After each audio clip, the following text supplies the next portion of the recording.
Au nom du Congrès mondial acadien de 2014, j'ai le plaisir de vous présenter M. Jacques Albert, qui est un professeur d'histoire à la retraite. Passionné de l'histoire régionale, il est rédacteur de la Revue de la Société historique du Madawaska et très impliqué également dans la communauté. Alors, M. Albert va vous présenter ce soir sa conférence sur le peuplement du Madawaska et de la rencontre des Acadiens et des Canadiens.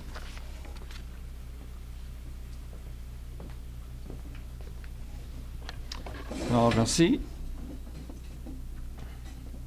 Alors, bienvenue à cette première de 4 conférences, je crois, qui a lieu dans les cadres de la préparation du Congrès mondial acadien. Alors, comme on a mentionné, je vais m'attarder peut-être un peu plus spécialement au peuplement du Madawaska ici. Et pour moi, ce qu'on parle du peuplement du Madawaska, c'est la rencontre qu'on peut appeler les Acadiens du Bas-Saint-Jean et les Canadiens du Bas-Saint-Laurent. Fait que ça regroupe là, à peu près les deux groupes. Alors, peut-être avant de parler de peuplement comme tel, peut-être un peu la connaissance du territoire, c'est que la région du Madawaska, déjà à partir de 1612, c'est qu'il y a une cartographie de Champlain qui parle de l'indication de la rivière Madawaska et du lac Témiscouata, mais au départ sans donner de nom ou sans qu'il y ait des noms de données à ces endroits. Et on a des cartes aussi là, en 1629 et 1686. En 1651, là vous avez le père Gabriel Drouillette, jésuite, qui se perd un peu entre Québec et la rivière Kennebec, puis, bon, serait la rivière Saint-Jean, dans la région du Madawaska. Et il aurait célébré une messe le 15 juillet 1651. Et en 1683, le 25 novembre, le gouverneur de la Barre et l'intendant de Meulles concèdent au sieur Charles Aubert de Lachenay la seigneurie du Madawaska. Et à l'époque, lorsqu'on parle de la seigneurie du Madawaska, ça comprend principalement le lac Témiscouata et une partie de la rivière Madawaska. En 1686, on retrouve que Monseigneur de Saint-Vallier, qui était évêque de Québec, note avoir rencontré au mois de mai 1686 quelques Français entre le fort Madawaska et Médoctec. Et peut-être une date importante, c'est en 1691 où vous avez 3 missionnaires récollets de la province d'Aquitaine, alors Jacques de la Foix, Jacques Fontenaire et Jacques Cardon, qui passèrent par le Madawaska en se rendant de Port-Royal à Québec par la rivière Saint-Jean, Saint-François et la rivière du Loup.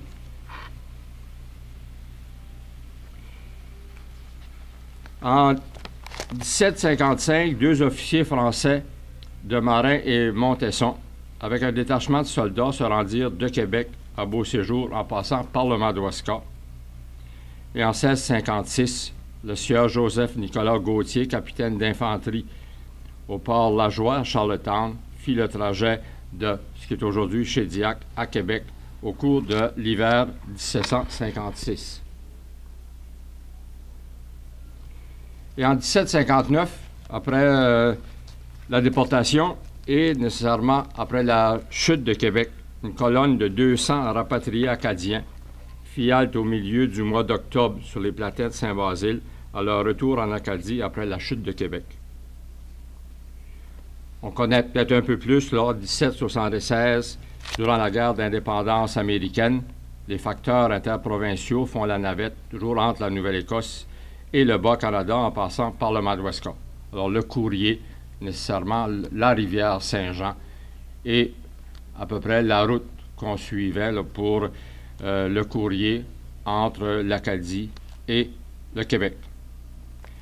En 1782, Pierre Lisotte se serait égaré dans les forêts de Kamouraska et traversa jusqu'à l'embouchure de la rivière Madawaska.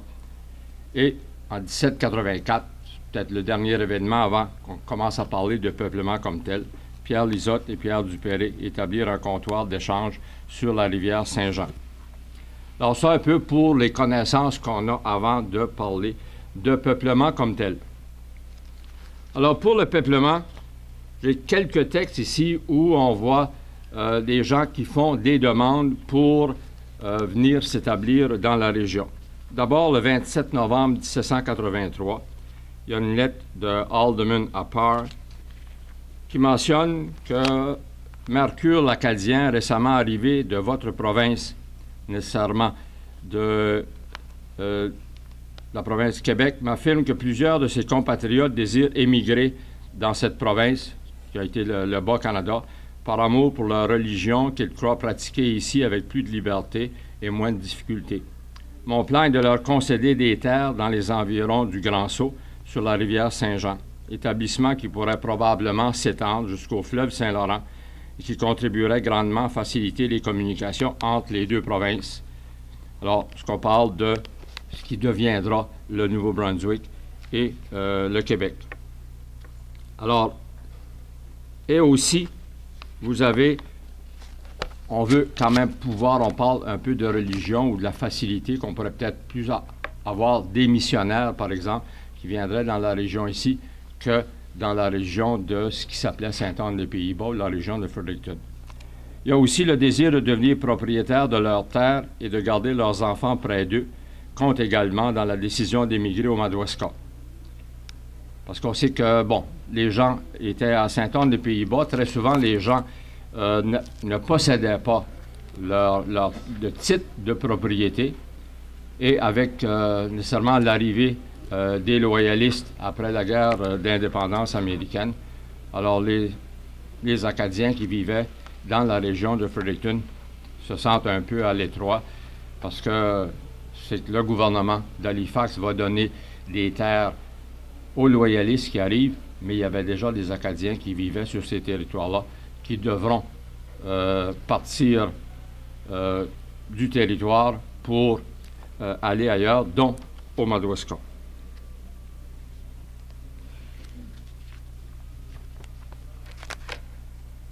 Alors, on dit en 1789, il y a 3 Acadiens de la région de Kennebecassis, entre autres, qui ont entendu dire que le gouvernement encourage la colonisation. On parle high up the river St. John, et ils désirent y immigrer afin de pouvoir s'y établir ou y établir leurs fils. Parce que nécessairement, avec des familles nombreuses, c'était pas toujours facile de pouvoir établir leurs enfants alentour d'eux. Alors, dans cette requête, ils n'indiquent pas leur nom et ceux indique que leur nom et ceux de leurs fils. On n'a pas le nom des filles, puis on n'a pas le nom des femmes non plus. Alors, vous avez ces 3 familles. Il y a la famille d'Olivier Thibodeau et de sa femme, 8 fils et 3 filles. Alors, on a le nom des fils, mais les filles les noms ont été oubliés. Alors, Olivier, 23 ans, Grégoire, Firmin, Paul, Toussaint, François, Georges et Baptiste. Joseph Thériault, sa femme, 6 garçons et 6 filles. Alors, les garçons, c'était Joseph, Gérard, William, François, Simon et Lawrence. Et François Violette, bon, ça va surtout établi là, dans la région de Saint-Léonard par la suite. Alors, il y a 7 garçons et 5 filles, dont Augustin, François, Charles, Daubigné, Louis, William et Alexandre. Alors, ces gens-là, on retrouve ces noms-là et on va retrouver ces familles-là nécessairement par la suite dans la région du Madawaska. 1784, peut-être une des requêtes la plus importante, c'est celle de Jean-Baptiste Cyr au gouverneur général du Canada, où il dit « Monseigneur supplie humblement les sous-signés, disant que l'incertitude avec laquelle ils ont vécu dans l'Acadie, sans assurance de devenir propriétaires des terrains qu'ils ont défrichés sur la rivière Saint-Jean, alors dans la région de ce qui est Sainte-Anne-des-Pays-Bas, les a toujours contenus dans une perplexité insurmontable. Les nouvelles colonies que Sa Majesté établit sur la dite rivière leur paraissaient encore un obstacle d'autant plus grand qu'ils ont perdu l'espoir de vivre tranquillement en Acadie. Se considérant, Monseigneur, ils ont recours à vos bontés, osant se flatter que vous daignerez leur servir de père et de protecteur. C'est pourquoi ils implorent les secours et assistance de votre Excellence pour que vous daigniez leur accorder un établissement au Madawaska, où ils se proposent de se rendre aussitôt que votre Excellence daignera accorder leur humble supplication. vous priant de considérer en même temps leur nécessité et triste situation, la distance des lieux, les difficultés de s'y rendre avec le peu qu'ils ont, la nouveauté du terrain, l'impossibilité de retirer du profit les premières années des travaux pénibles qu'il faut faire pour découvrir un terrain neuf. Ils espèrent que vous daignerez, avec la bonté qui vous est ordinaire, leur accorder pour une couple d'années des provisions pour se maintenir, eux et leurs familles, qui sont considérables. Et on donne quand même la lettre porte au verso le nom de Jean-Baptiste Cyr, 9 de ses fils, ainsi qu'Alexandre Ayotte, Zacharie Ayotte, Joseph Daigle, père, Joseph Daigle, fils, Olivier Thibodeau et Louis Sans-Façon. Alors, c'est quand même une des demandes importantes de pouvoir venir s'établir au Madawaska, principalement ici, ça c'est la famille des Cyr. En 1785, alors le 24 février, Louis Mercure, qui écrit au Major Harlan, « J'ai l'honneur de vous écrire cette lettre et de vous assurer de mes très humbles respects. » Bon, donc c'est toujours un peu les mêmes formules. « Et je vous prierai très humblement d'avoir la bonté d'informer M. Dupéré, porteur de la lettre, s'il est possible d'avoir des terres au Madawaska. Voyant la difficulté qu'il y a dans la rivière, c'est toujours la même chose. Pour moi, monsieur, j'ai très bien fait mon affaire. Le gouverneur m'a très bien rendu justice, mais voyant tant de dissipation, je ne désire pas demeurer dans cet endroit, d'environ de Fredericton. Je finis en espérant de vous voir, monsieur, et je suis votre très humble et obéissant serviteur, Louis Mercure. » Et là, également, au retour de la lettre, se trouve une liste de 24 noms de chefs de famille qui demandent une terre au Madawaska.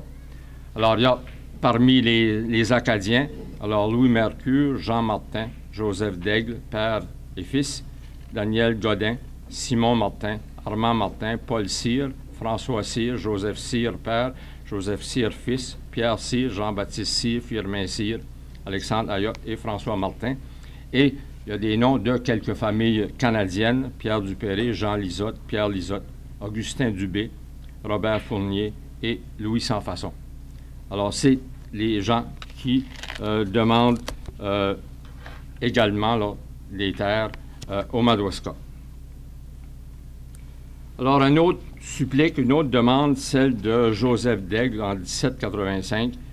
Celle-là, c'est les archives du Nouveau-Brunswick conservent des traces de cette demande-là et de 24 autres colons. Mais, on a la date, mais l'original n'a pas été conservé. Alors, quelques jours après la réception de cette promesse, on tint une assemblée à la résidence de Jean-Baptiste Cyr. Il fut décidé que la moitié de la colonie se rendrait au Madawaska. Les autres seraient répartis entre Memramcook, Miramichi, Tracadie, Caraquet et ce qui est Pisiquid, qui va devenir Bathurst. Alors, on a vu que sur les lettres et les suppliques, on retrouve des noms d'Acadiens et de quelques Canadiens. Déjà avant l'arrivée des loyalistes, après 1783, et le premier établissement au Madawaska en 1785, les Canadiens s'étaient joints aux Acadiens à Saint-Anne-des-Pays-Bas. Un rapport, entre autres, du major Stodholm de 1783 le confirme. Et dans ce rapport, alors, il donne le nom de 61 familles et le nombre des enfants, environ 350 personnes. La plus grande majorité est d'origine acadienne. Ce sont les Mazerolle, les Godin, Daigle, Godreau, Martin, Doucette, Hébert, Sabris, Cyr, Thériault, Casey, Néméo, Thibodeau, Cormier, Landry, Lejeune, Roy, Pinette, Leblanc, Morin, Mercure et Poitiers. Quand même de ces noms-là qu'on retrouve au Madawaska par la suite. Et certains de ces gens-là vivent, selon le rapport, à cet endroit depuis 13, 15 et même 16 ans. Et on dit déjà à cette époque, certains Canadiens s'étaient joints à ces Acadiens de Saint-Anne-des-Pays-Bas. On retrouve Ayotte, Métivier, Lejeune, Fournier, Saucier et Desnoyers. Vous remarquez, il y a peut-être 2 noms parmi ceux-là qu'on retrouve par la suite au Madawaska. Les autres, il y a Ayotte aussi. Métivier, ce n'est pas un nom qui a circulé ici bien longtemps. Lejeune non plus, Desnoyers non plus. Ils sont à Sainte-Anne, si on parle des Canadiens, selon le rapport, depuis 2, 3 ou majoritairement 5 ans, par rapport aux Acadiens qui étaient là, de 13 et 15 ans. Alors, voici le nom des premiers colons tels qu'ils apparaissent dans la liste officielle envoyée par l'honorable Odell au commissaire de la colonie. Sur la rive sud du Saint-Jean, dans la région de Madawaska ici, Pierre Dupéré, Paul Potier, Joseph Daigle, Baptiste Fournier, Joseph Daigle fils, Jacques Cyr, François Cyr, Firmin Cyr, Alexandre Ayotte, Antoine Cyr, Baptiste Thibodeau et Louis Sansfaçon. Là, sur la rive sud du Saint-Jean, lorsqu'on parle de la rive sud du Saint-Jean, c'est à l'avenir un territoire qui deviendra américain. Et sur la rive nord, près de la réserve, à l'époque, on disait la réserve des Sauvages, alors Louis et Michel Mercure, et à la rivière Iroquois, Olivier et Pierre Cyr. Alors, la plupart de ces concessionnaires étaient arrivés avec le premier contingent à la fin de juin 1785. L'été suivant, à partir de 86, alors arrive encore maintenant des Pays-Bas un certain nombre d'habitants qui vont arriver des Pays-Bas. Mais aussi, Odell nous apprend que le 14 juillet 1787, dans une lettre à l'arpenteur général, il y a 16 colons qui ont droit de recevoir des billets de location ou des grants. Ainsi, à l'automne de 1787, l'on pouvait voir plus d'une vingtaine de cheminées surmontées d'un panache de fumée indiquant feu et lieu, avancement et colonisation rapide dans le Madawaska. Et pour voir un petit peu qui était ici, un peu dans la région, en 1787, il y a la mission.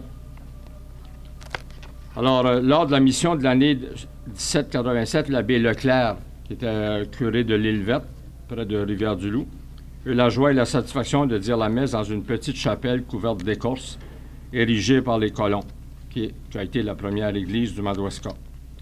Alors, on dit Joseph Daigle, le père de la colonie, occupe la charge de marguillier jusqu'à l'érection canonique de la paroisse, qui se fera en 1792.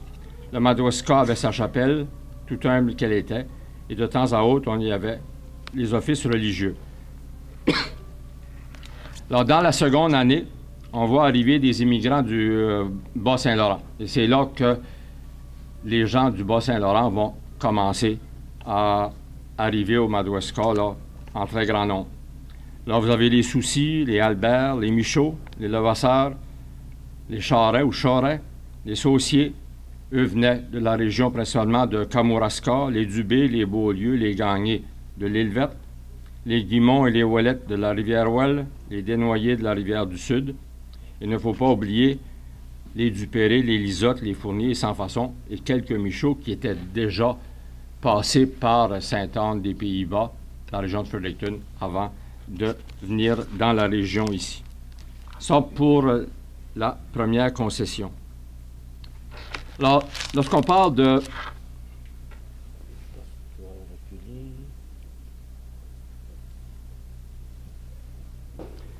Alors, la première concession Mazerolle, alors, le 1er octobre 1790, Thomas Carleton, qui est lieutenant-gouverneur du Nouveau-Brunswick, le Nouveau-Brunswick là, avait été séparé de la Nouvelle-Écosse en 1784.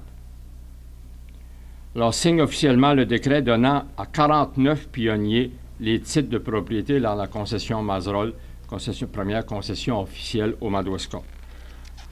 Alors, nécessairement, ceux qui recevaient des terres du gouvernement, alors, il y avait des obligations. Alors, les obligations des premiers propriétaires, ils sont précisées. Ils n'ont pas de rente à payer pour les 10 premières années, mais ensuite, ils doivent payer au Trésor provincial à la fête de Saint-Michel une rente annuelle de 2 shillings pour chaque 100 acres concédés. Puis, ils s'engagent à défricher en moins de 3 ans 3 acres de terre sur 50 concédés et construire une habitation de 20 pieds au moins de longueur sur 15 de largeur. Les terrains marécageux devaient être drainés aux mêmes conditions. Ces fondateurs du Madawaska proviennent de nécessairement Sainte-Anne-des-Pays-Bas et du Canada, ou bon, ce qui va devenir le Québec ou le Canada français, ou donc tous les noms qu'on leur donnera par la suite.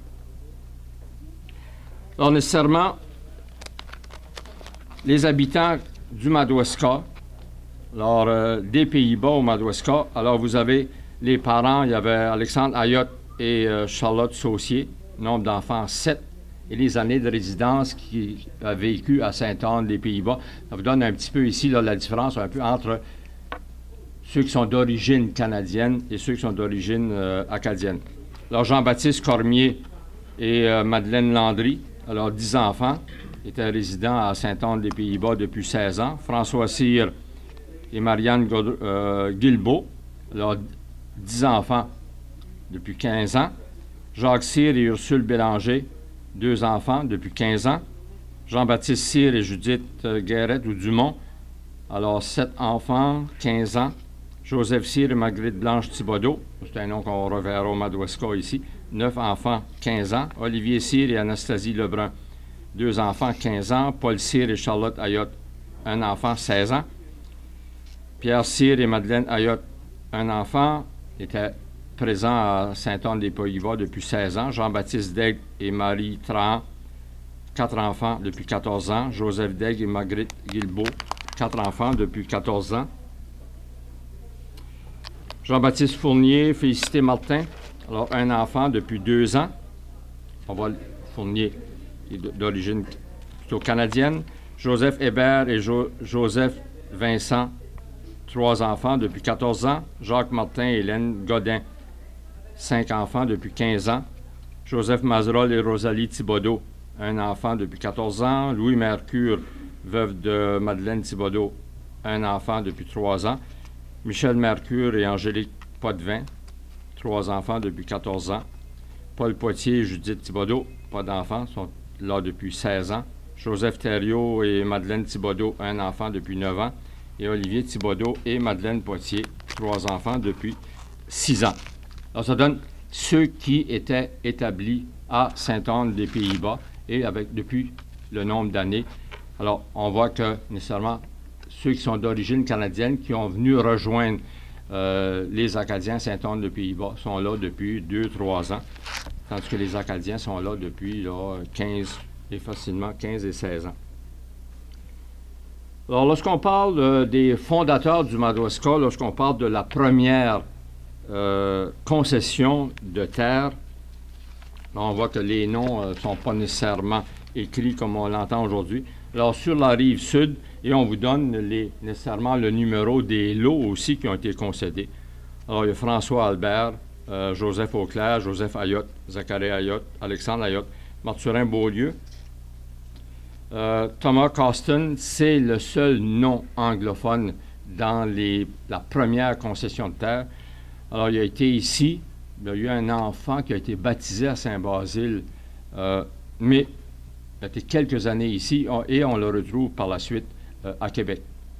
Alors, parmi tous les francophones, il y avait Thomas Coston et qui a été ici simplement quelques années. Alexandre Cyr, Pierre Cyr, Paul Cyr, Olivier Cyr, Alexis Cyr. Parce que Jean-Paul Cyr est ici, là, c'est à peu près de la mauvaise herbe. Des Cyr, il y en avait. Alors, Alexis Cyr, Firmin Cyr, Jean-Baptiste Cyr, Joseph Cyr, Antoine Cyr, Michel Cyr, Jean-Baptiste Cyr, Firmin Cyr, François Cyr, Jacques Cyr, François Cyr, Junior. Alors, dans les Daigles, alors, Joseph Daigle Junior, Joseph Daigle Senior, deuxième Joseph Daigle, Jean-Baptiste Daigle, il y a deux, j'ai l'impression c'est 2 terres, Marguerite Daigle, Augustin Dubé, lot 37, Pierre Dupéré, Jean-Baptiste Fournier, Antoine Gagné. Là, on était sur la rive sud, on revient un petit peu sur la rive nord, c'est-à-dire dans ce qui est aujourd'hui le Madawaska comme tel, Antoine Gagné, sur la rive nord.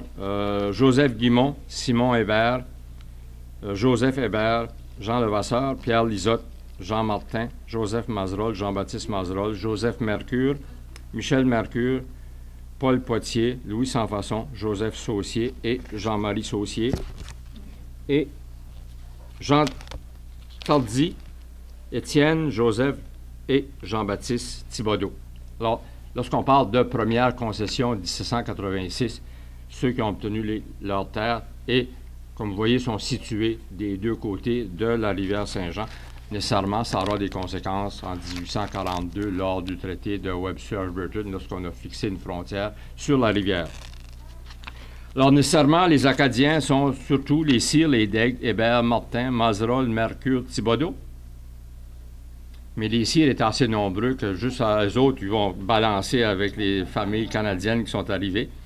Alors, Albert, pour les Canadiens, Albert, Ayotte, Beaulieu, Dubé, Dupéré, Fournier, Gagné, Guimont, Levasseur, Lisotte, Poitier, Sansfaçon, c'est des noms qui ont à peu près disparu, Saucier et Tardy. On dit qu'il y a un Écossais obtient une terre dans cette première concession, comme je l'ai mentionné, Caston, mais qui ne demeure pas tellement longtemps au Madawaska, et on le retrouve à Québec. Et pour montrer un petit peu la participation de ces gens,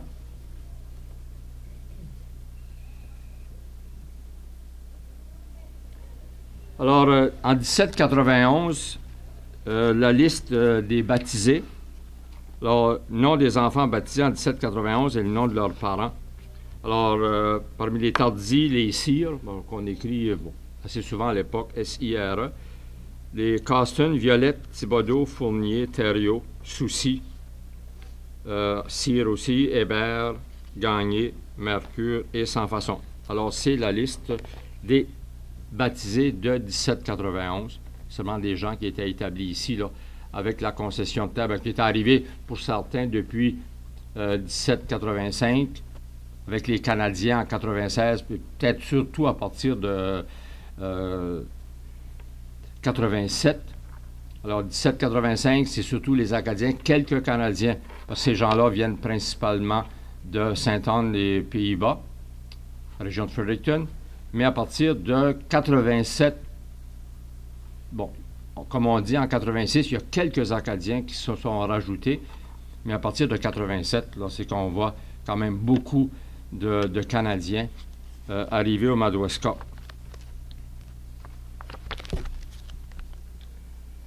Alors, les mariages célébrés en 91, vous avez Joseph Auclair avec Geneviève Garand, M. Germain Soucy avec Marie-Roger Cormier, Louis Sansfaçon avec Marianne Savoie et Jean-Baptiste Daigle avec Anne-Marie Sire. Alors, et vous avez le nom des parents. Ce qui nous montre aussi qui était ici à l'époque. Nécessairement, au début, on est une colonie ou une mission d'un curé de l'île Verte qui venait ici quelques fois par année.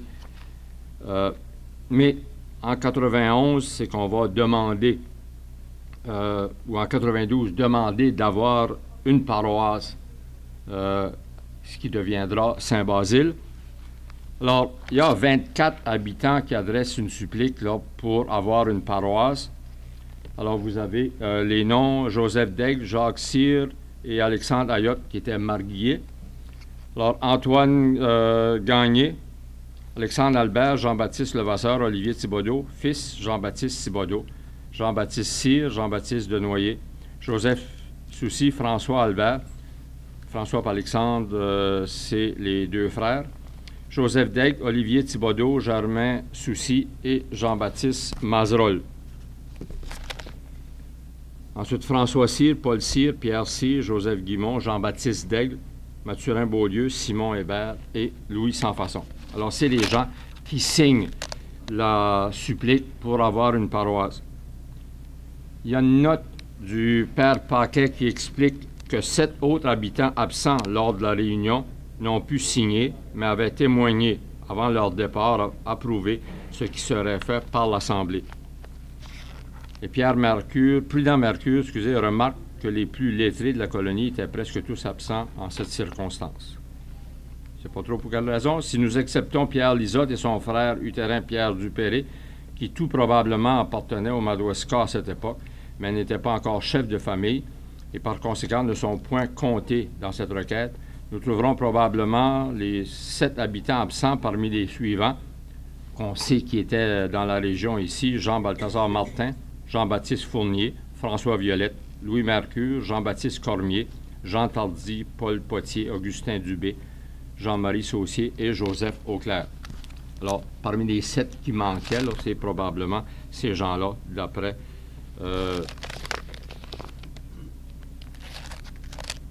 Prudent Mercure. Lorsqu'on parle des premiers groupes au Madawaska en 1792, on parle des couples mariés et leurs enfants.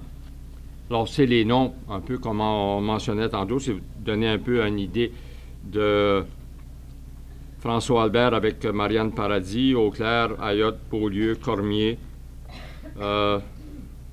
Daigle. Alors, les Desnoyers, Fournier, Gagné, Guimont, Hébert, Levasseur, Mazerolle, Martin, Mercure, Ouellette, Sans Façon, Antoine Cyr, Firmin Cyr, Père et Fils, François Cyr, Jacques Cyr, Jean-Baptiste Père, Joseph Paul, Pierre Cyr, alors Germain Soucy, Joseph Soucy, Jean Tardy, Joseph Thériault Père, Jean-Baptiste Thibodeau Père, Jean-Baptiste Thibodeau Fils, Olivier Père et Olivier Fils, et François Violette. Ça, c'est, bon, nécessairement, les gens qui sont mariés, peut-être un peu plus facile à vérifier.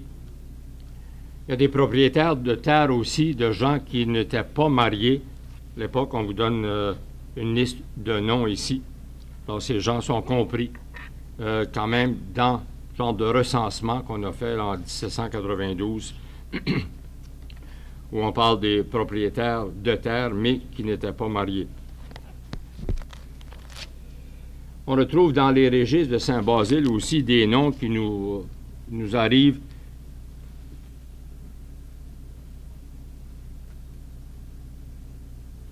comme troisième groupe.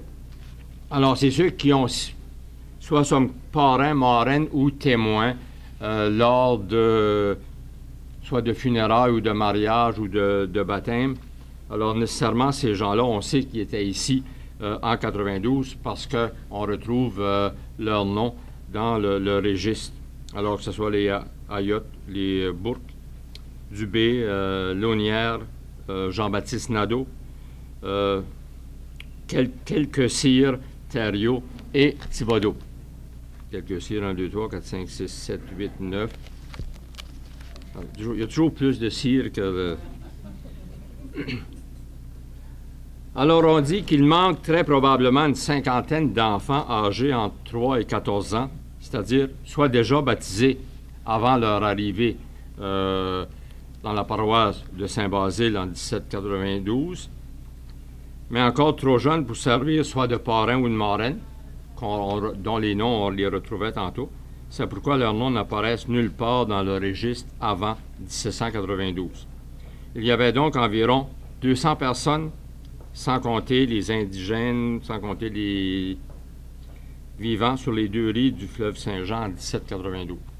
Parce qu'il y a aussi dans les registres de Saint-Basile, à une certaine époque, presque autant de baptisés amérindiens que de Français ou d'Acadiens et de Canadiens. Alors, nécessairement, suite aux noms qu'on retrouve, soit qui sont originaires de Sainte-Anne-de-Pays-Bas ou la région de Kamouraska, Rivière-Ouelle, un petit peu cette région-là au Québec, où à l'époque on l'appelait le Canada. Alors, ça que je mentionne qu'on peut donc affirmer que lorsqu'on parle du Madawaska ici, et lorsqu'on parle de fondation du Madawaska, c'est probablement ce qu'on appelle la rencontre des Acadiens et des Canadiens. C'est qu'on pourrait quand même poursuivre, donner d'autres exemples de lettres qui ont été envoyées aussi, soit du gouverneur du Nouveau-Brunswick au gouverneur du Québec, ou vice-versa, où on parle quand même des gens qui vivent, qui sont établis ici des deux côtés, à l'époque nécessairement, les deux côtés de la rivière Saint-Jean, aussi de la rive nord et la rive sud. Parce qu'au départ, nécessairement, lorsqu'on parle du Madawaska, c'est un peu ce qu'on appelle le Grand Madawaska aujourd'hui, là, ça comprenait nécessairement le Madawaska, aussi bien canadien qu'américain. Et lorsqu'on est au Madawaska ici, lorsqu'on parle de fondation du Madawaska ou lorsqu'on parle des fondateurs, puis là, c'est qu'on parle des 6 peuples fondateurs, puis là, il faut se gratter la tête pour en trouver 6, puis là, si c'est 6, 5 ou 7, ou... Lorsqu'on parle de fondation, habituellement, les historiens s'entendent, lorsqu'on parle de fondation d'un territoire, c'est que ça couvre un maximum d'une dizaine d'années. Lorsqu'on parle de 40 ans ou 50 ans ou 60 ans, là, ceux qui arrivent à 50 ans après les premiers arrivants, c'est plus tellement des fondateurs. Ils vont participer d'une façon au développement de la colonie, mais c'est moi j'ai de la difficulté là, à parler de fondateurs lorsqu'on ajoute, puis lorsqu'on commence à en ajouter, il faudrait en faire pour plusieurs. Alors c'est ça que, bon, lorsqu'on parle des Anglais, des Irlandais, des Écossais, alors c'est qu'un rapport fait par John Dean et Edward Kavanagh en 1831. Les autres, bon, c'est que le Maine les a envoyés pour faire un genre de recensement de ceux qui vivaient dans ce qui est aujourd'hui aussi bien le Madawaska canadien et américain. Alors, on veut savoir le nombre de colons établis qui n'ont pas de titres légaux sur leur terre dans la région du Madawaska et la vallée de l'Aroostook au Québec, fait remonter leur arrivée, lorsqu'on parle des anglophones, au plus tôt vers 1814-1815. Donc, nécessairement, si on prend 1785 pour l'arrivée des premiers qui sont venus au Madawaska ici, et qu'on parle de 1815, pas nécessairement, là, il y a suffisamment d'années pour qu'on ne puisse pas nécessairement parler directement de fondateurs. En conclusion, je vais parler que dans la partie ouest du Madawaska, c'est-à-dire d'Edmundston à Connors, les premiers Français qui se sont établis dans cette région-là ont dû, pour plusieurs, acheter leurs terres d'Anglais ou d'Américains qui s'étaient emparés des terres pour l'exploitation des vastes forêts de pins. Lorsqu'on parle des premiers arrivants, des premiers habitants ici, que ce soit les Anglais qui s'étaient appropriés de terres dans la région là, de ce qui est devenu Baker Brook, Clare, Saint-François, Connors, ou dans certaines autres régions. Alors, nécessairement, ce qui est important, il y avait les forêts de pins dans la région ici à cause du pin blanc qui servait à la construction de bateaux, qui était excessivement important pour les bateaux à l'époque. Et nécessairement, il y avait beaucoup d'Américains qui étaient montés dans la région là, du comté d'Aroostook, dans le nord du Maine. Et lorsqu'on fait l'histoire un petit peu de cette région-là, là, de Baker Brook à Connors, par exemple, on retrouve des Webster, des Wheelock, Harford. Bon, il y a les Baker qui ont un nom un peu plus connu. Les Savage en reste quand même encore, je crois, dans la région de Baker Brook. Les Groves, les Pollock, des Powers, des Bartlett, des Maddock. Il y a les Long et les Clare. Alors, nécessairement, ça aussi dans la région de Clare. Alors, ces gens-là étaient venus s'établir et les Français, premiers Français qui vont s'établir un peu dans cette région-là. Je prends Saint-François en particulier. En 1831, on mentionne des sires. Il y a trois frères sires qui sont dans la région, mais qui sont arrivés là dans les années là, 1824 à peu près dans la région de Saint-François et nécessairement ont acheté leurs terres d'anglophones. Et les Nadeaux qui ont arrivé à Saint-François aussi dans les années 1805, début des années 1850, si ma mémoire est fidèle, aussi ont acheté les terres de Harford qui restaient dans cette région-là. Alors, un peu, on dit la majorité de ces personnes étaient dans la partie ouest du Madawaska, c'est-à-dire d'Edmundston à Connors, s'étaient emparés des terres pour l'exploitation des vastes forêts de pins. Presque tous les noms ont disparu de la région, sauf, là, comme je mentionnais, les Baker, Savage, les clairs et les longs. Pour la plupart aussi se sont assimilés aux Français.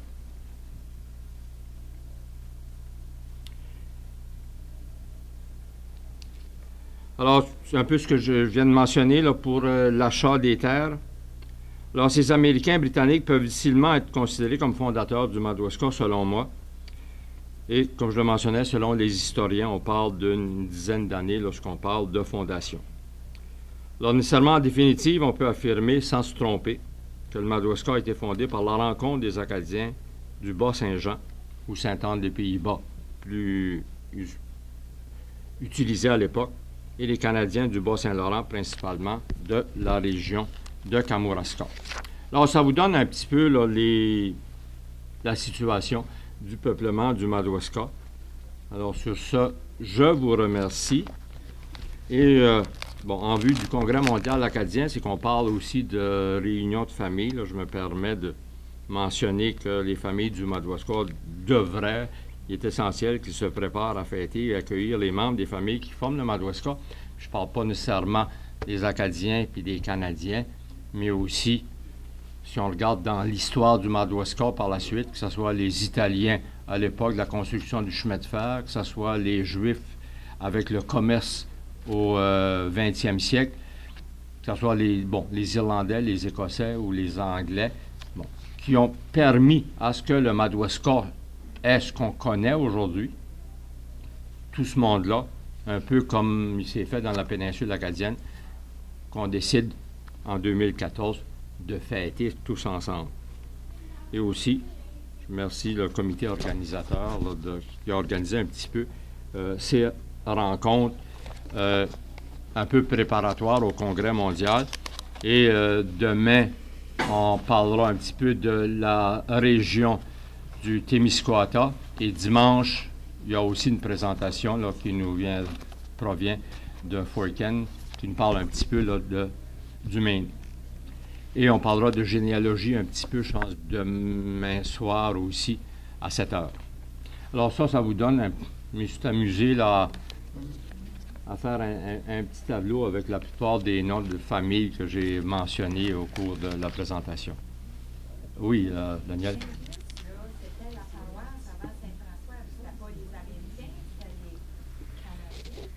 C'est que la première paroisse, 1792, c'est Saint-Basile.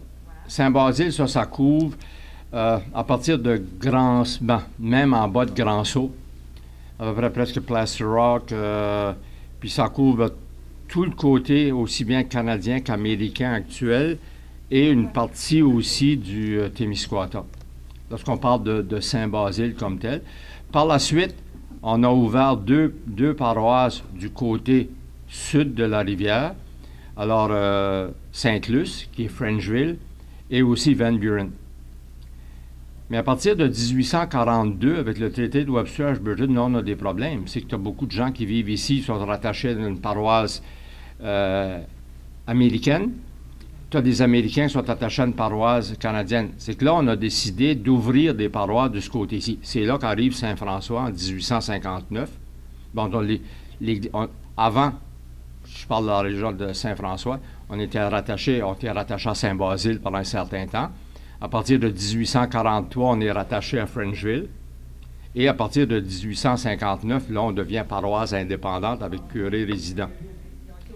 Puis, non, c'est qu'en 1800, c'est que ceux qui étaient dans le haut du comté, il y en a qui avaient acheté les terres parce que après à cause de la guerre des frontières, ici, on avait accordé des terres dans la région de Saint-Basile et de Modiston, mais dans le haut, on n'avait pas accordé de terres.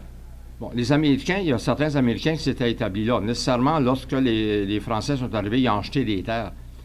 Mais les Américains, selon moi, n'avaient pas nécessairement plus de titres que les Français. Vu qu'ils étaient là, ben disons, il y en a qui ont vendu des terres ou qui, bon, ils voulaient faire peut-être quelques piastres avec ça, là.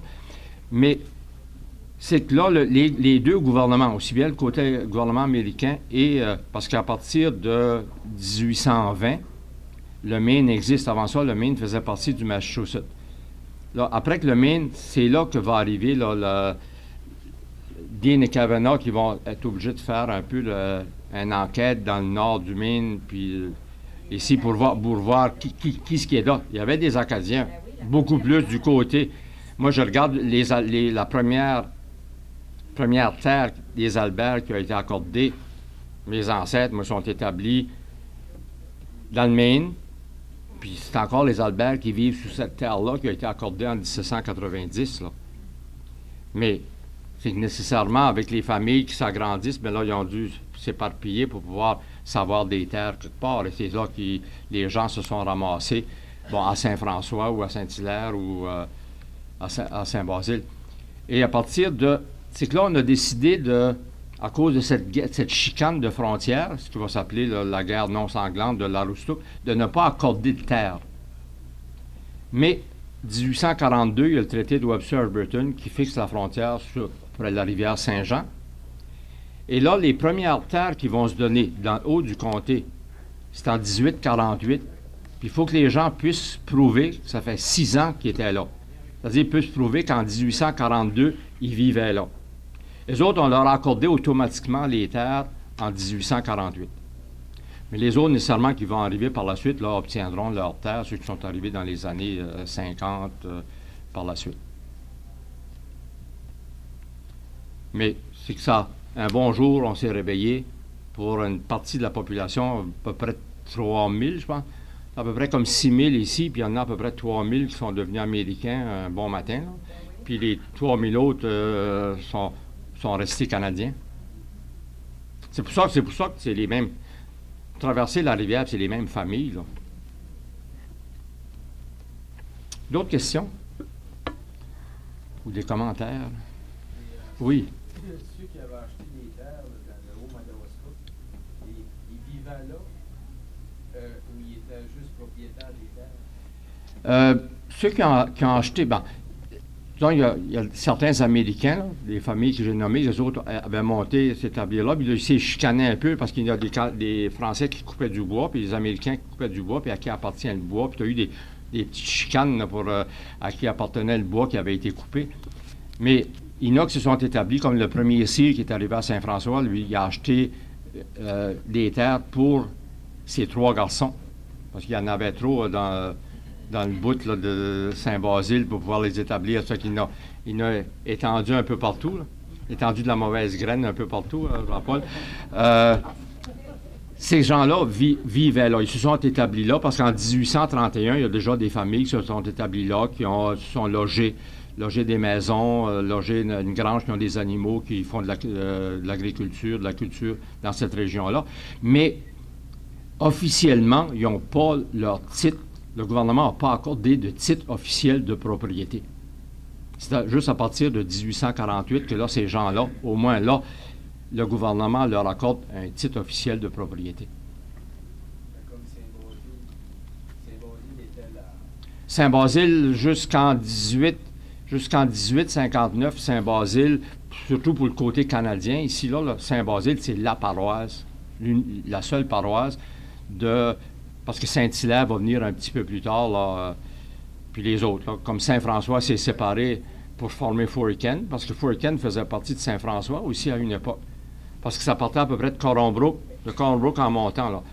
Fourken, Saint John, Saint Francis, aussi bien que Clare, Lac-Baker, Saint-François, Connors, ça faisait partie de Saint-François. D'un coup, il y avait beaucoup plus de monde à Saint-François, puis lorsqu'on regarde les recensements, là, d'un recensement à l'autre, le nombre diminue, parce que là, on fonde Clare des années 1880, Lac-Baker 1904, c'est de même là, que ça va se subdiviser par la suite pour former toutes les paroisses qu'on connaît aujourd'hui. Oui, Denis? Quand il y avait la paroisse de Saint-Basile, les paroissiens, ils venaient de la rive nord et de la rive sud. Oui. Comment est-ce qu'ils se cousinaient, ce monde-là? Comment est-ce qu'ils? Ils cousinaient? Cousinaient? Oui, comment est-ce qu'ils se Ben, c'est qu'il faisait comme le curé de Saint-François, lorsqu'il était curé aussi qui appartenait à Fourken. Parce qu'il y a le père McDonald qui descendait à Clare, puis ça, il prenait un canot, puis il traversait la rivière, puis il allait dire sa messe à Fourken. Il s'est noyé, le canot a renversé, puis il s'est noyé, il est enterré dans le cimetière de Fourken. Mais c'était ça, là. C'est que, il n'y avait pas tellement de douane à l'époque, là. On n'avait pas besoin de passeport non plus. Ça fait que les gens, les familles, ça se cousinait. Oui. Avant le traité de 1842, Oui. les Américains considéraient aussi le territoire comme faisant partie de leur appartenance. Est-ce que les Américains ont octroyé aux autres des terres dans la région? Ça, je ne pourrais pas t'assurer peut-être à 100%, mais selon moi, non. C'est à partir de 1820, qui est la fondation du Maine un peu, c'est là que commence un peu cette chicane là, entre les Français et les Anglais. Puis là, ben, on demande à l'Angleterre puis aux États-Unis d'essayer de s'entendre. Puis bon, ça va finir que Webster et Ashburton vont s'entendre un petit peu sur... parce que les Américains, eux autres, voulaient... C'est qu'assez souvent dans les traités à l'époque, c'est qu'on parle soit des cours d'eau ou des terres hautes. Les terres hautes, ça veut dire que c'est une chaîne de montagnes. Par exemple, lorsqu'on parle des terres hautes pour le Madawaska ici, c'est que les eaux qui coulent vers le Saint-Laurent appartiendraient au Canada, puis les terres où l'eau coule vers l'Atlantique appartiendraient aux États-Unis. Imaginez-vous, là, les terres hautes, ça veut dire que les Américains demandaient aux autres tout Cabano, puis presque jusqu'à Saint-Honoré, où il neige 12 mois par année. Les Américains là, réclament à peu près jusqu'à Saint-Honoré, parce qu'à l'autre bord, ben, l'eau coule vers le Saint-Laurent. Tandis que pour les Canadiens, lorsqu'on parle des terres hautes, pour les autres, c'est la région de Marshall. Qui couvre Marshall, qui traverse le Maine. Ça veut dire que pour les Canadiens, la frontière aurait dû être quelque part là, dans la région de Bangor. Ça veut dire que ce qui est au nord de Bangor devrait appartenir au Canada, ce qui est au sud devrait appartenir aux États-Unis. Alors, on a coupé la poire un peu en deux pour mis ça sur la rivière Saint-Jean. Là,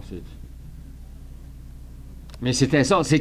On ne s'entendait pas beaucoup sur les endroits là, lorsqu'on parle de traités. Même le traité de Paris qui met fin à la guerre de 7 ans, on parle à partir de la baie de Fundy, puis c'est que c'est très peu clair. Ben, les pays ne s'entendaient pas, on s'est chicanés, ils ne s'entendaient pas entre eux autres, là, où passaient réellement. On parle d'une ligne, là, à partir un peu de la baie de Fundy, puis qui monte par la rivière Sainte-Croix, mais jusqu'où ça va, c'est pas clair, puis c'est... Oui.